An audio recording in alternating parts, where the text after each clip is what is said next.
Að velja íslenskt, ekkert mál, ef þú ert vel læs. Án bænda væri landið tómt. Á þessu korti eru gulu deplarnir sauðfjárbændur eða sauðfjárbýli og svörtu deplarnir eru þéttbýli.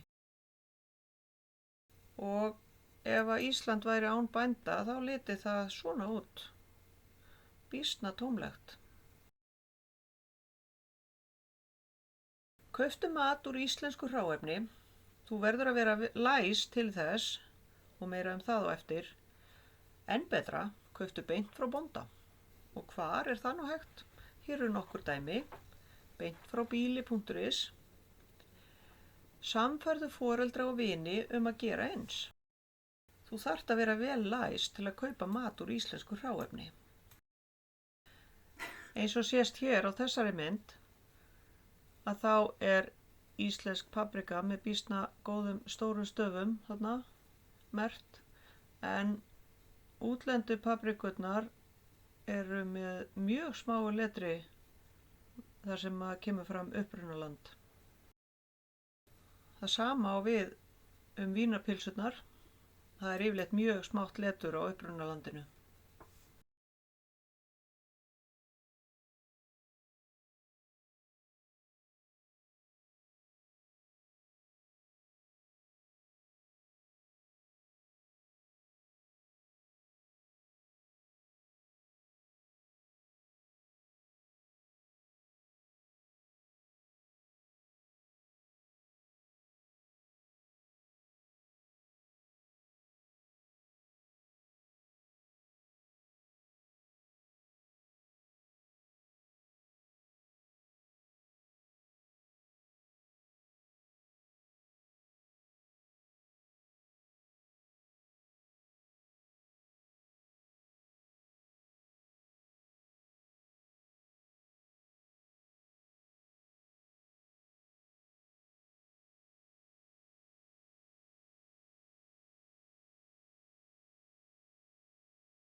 Eins og þið sáuð á myndunum áðan að þá getur verið flókið að sjá hvort að innihaldið í hinum ýmsu vörum er íslenskt eða ekki. Og því miður er meira að segja ekki skylda að merkja unnar kjötvörur með upprunalandi kjötsins sem er í þeim.